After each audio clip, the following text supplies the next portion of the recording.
Hey there, good morning or good evening, depending on where you are. I am Melissa Benaroya, and I'm excited to have you here with me today. I am posting our live bootcamp Facebook group chat today on my childproof parenting site because I had some problem downloading from our group yesterday. So I apologize, and I realize there may be a little bit of confusion on where to find me today, which I apologize. I try to put as many links as possible, but I am going to be sharing this Facebook Live with everybody in the group. So you will absolutely be able to see this and watch this later, and I'm just excited to have so many of you join us today. So today's topic, which you all should have received already, is about being mindful of staying calm and connecting with our kids. And I actually used empathy as the tool to stay calm and connect, because when I asked you the question about why you want to be part of this boot camp this week, many of you talked about feeling really angry, about yelling, just not feeling great about the way you're responding. And I think empathy is the key to helping you be as effective as possible, allowing you to keep your cool and access your rational brain so you can make a logical statement or response when your child has a big emotion or there's a challenging behavior. So if you're here with me, I'd love for you to introduce yourself. I think there's people coming and going from this live, but it's always great to see who's here. I'm going to answer questions, but I also wanted to just kind of respond to some of the things I saw already. And I think it's amazing that you're already jumping in. I know it's either really late at night or early in the morning, and I have a handful of people that have already shared with the group what they're going to be trying and experimenting with, and I'm going to provide a little bit of feedback based on some of these things. You know, I sent you an email and there was a lot of information in that email.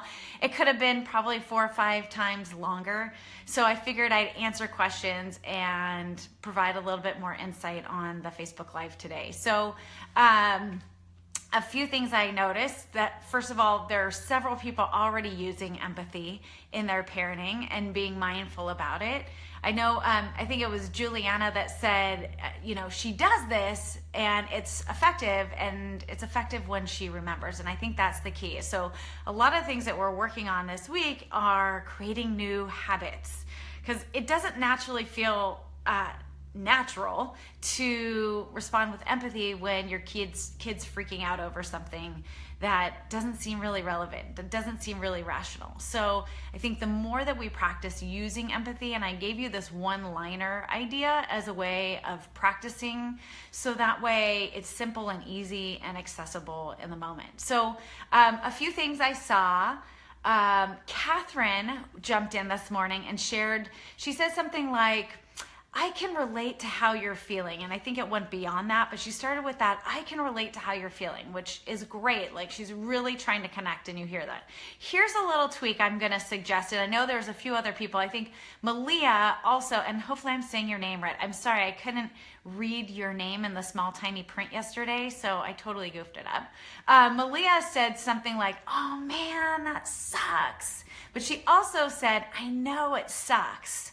So what I'm going to suggest to all of you, but obviously both Catherine and Malia, is that we take the I out of this statement, because this empathetic statement is really an opportunity for our child to feel heard and felt. So it's that opportunity for them to know that I hear you and I see you. And when we start with I, then the attention and the focus is on you and it's not on your child. So one thing I want to be mindful is taking that I out of it. So instead of saying, I know it sucks, you already said, oh man, that sucks. So it's communicating, I hear you, I see you, without making about me. Or Juliana's example, or no, it wasn't Juliana, it was Catherine that said, I can relate to your feeling. So if you really want to get to the feeling, I think focusing on your child's feeling. And a lot of parents will, they want to get into the emotions and emotion coaching and talking about feelings, which is great. But I think what we want to stay away from is telling kids how they feel. So sometimes I hear parents say things, oh, you are really angry, or you're frustrated, or you're disappointed. And when we do that, it is helpful because we're helping them acknowledge and build their vocabulary around their emotions. But we're also telling them how they feel. And kids nobody likes to be told how they feel. So to make it even more powerful, we're going to take out the I messages altogether, and we can say things like, you sound frustrated, or you look disappointed. That kind of creates a little bit of space for them to say, you know what, no, I'm not, I'm mad, or I'm sad, or whatever's going on with them. So that's just one tiny little tweak that I wanted to put out to all of you, because many times it is natural to say, I know, or I relate, or I even hear a lot of, I'm sorry. And you don't have to own their disappointment or their anger. They can sit with that. That's totally fine. You're not doing this to them. You're not making them sad or disappointed. They can feel that on their own and own that all together. So my challenge to you, if your natural response is I know, or I'm sorry, or I can relate, is just to eliminate the I and just tweak it a little bit. So you sound or you look is a perfect way of communicating, I see that you're feeling this way. Let's see, what else? Claire said she was going to use uh-oh. And I love that she brought this up, because many times how we use our empathy makes a huge difference. We can say, uh-oh, yeah, you're not happy, sorry about that. Or we can say, uh-oh, you really wanted another scoop of ice cream. Ugh. So notice that the delivery makes a huge difference, because it can sound very sarcastic and condescending, which is not empathy. So being mindful of how you are portraying that empathy with your voice and your tone and your body. That makes a huge difference, because we don't want to be sarcastic and condescending. And sometimes we are at first, because it's kind of crazy what they're saying and they're doing in those moments. And that's okay. Like, notice that and catch yourself and try again. You can always try again. So it's like, uh-oh, or uh-oh. So repeating it is perfectly fine. It's not like, oh, I did it wrong the first time and it didn't work.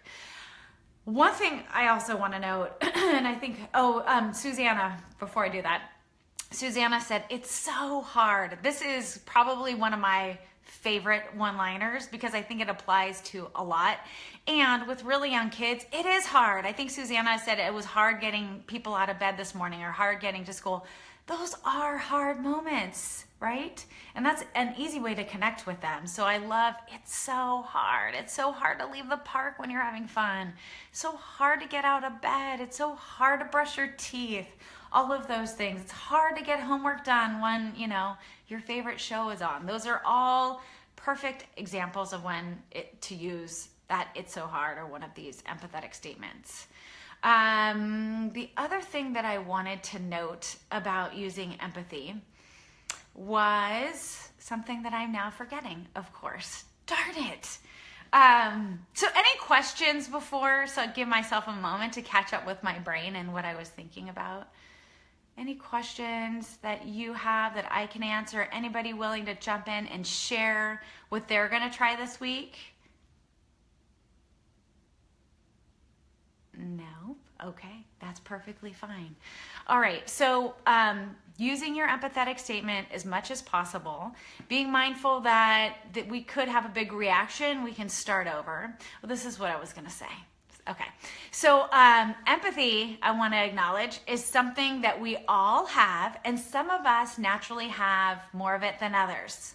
And there's actually been studies on twins. They did studies on identical twins and fraternal twins, and they saw a higher correlation in levels of empathy in identical twins. So there's definitely that nature aspect of empathy, but there's also a nurture aspect of empathy. It's something that we can work on and grow. I liken empathy to a muscle. The more that we work it out, the stronger it's going to be. So I encourage you to just play with it. It may not feel natural. It may not feel authentic at first. I know for myself, I was not a naturally empathetic person when I had really young kids. It's something that I have worked on for a very long time. So just be mindful that it may not feel natural. It might feel a little bit like acting, but the more that you use it, the more it will become your natural response.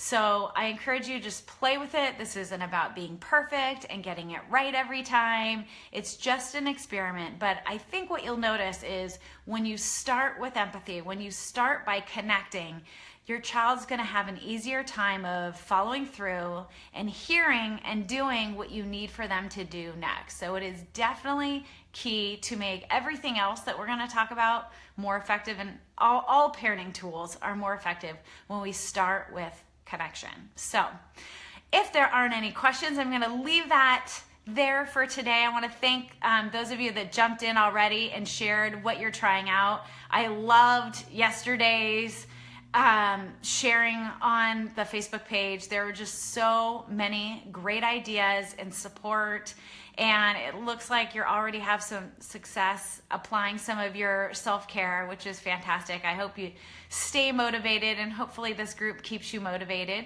I will be back tomorrow morning with some more ideas, another workout for you.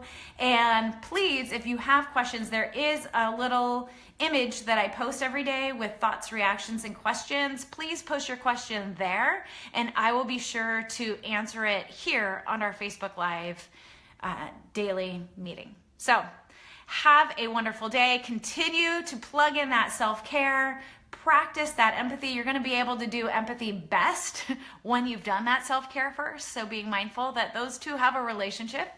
And have a fantastic day. See you later. Bye.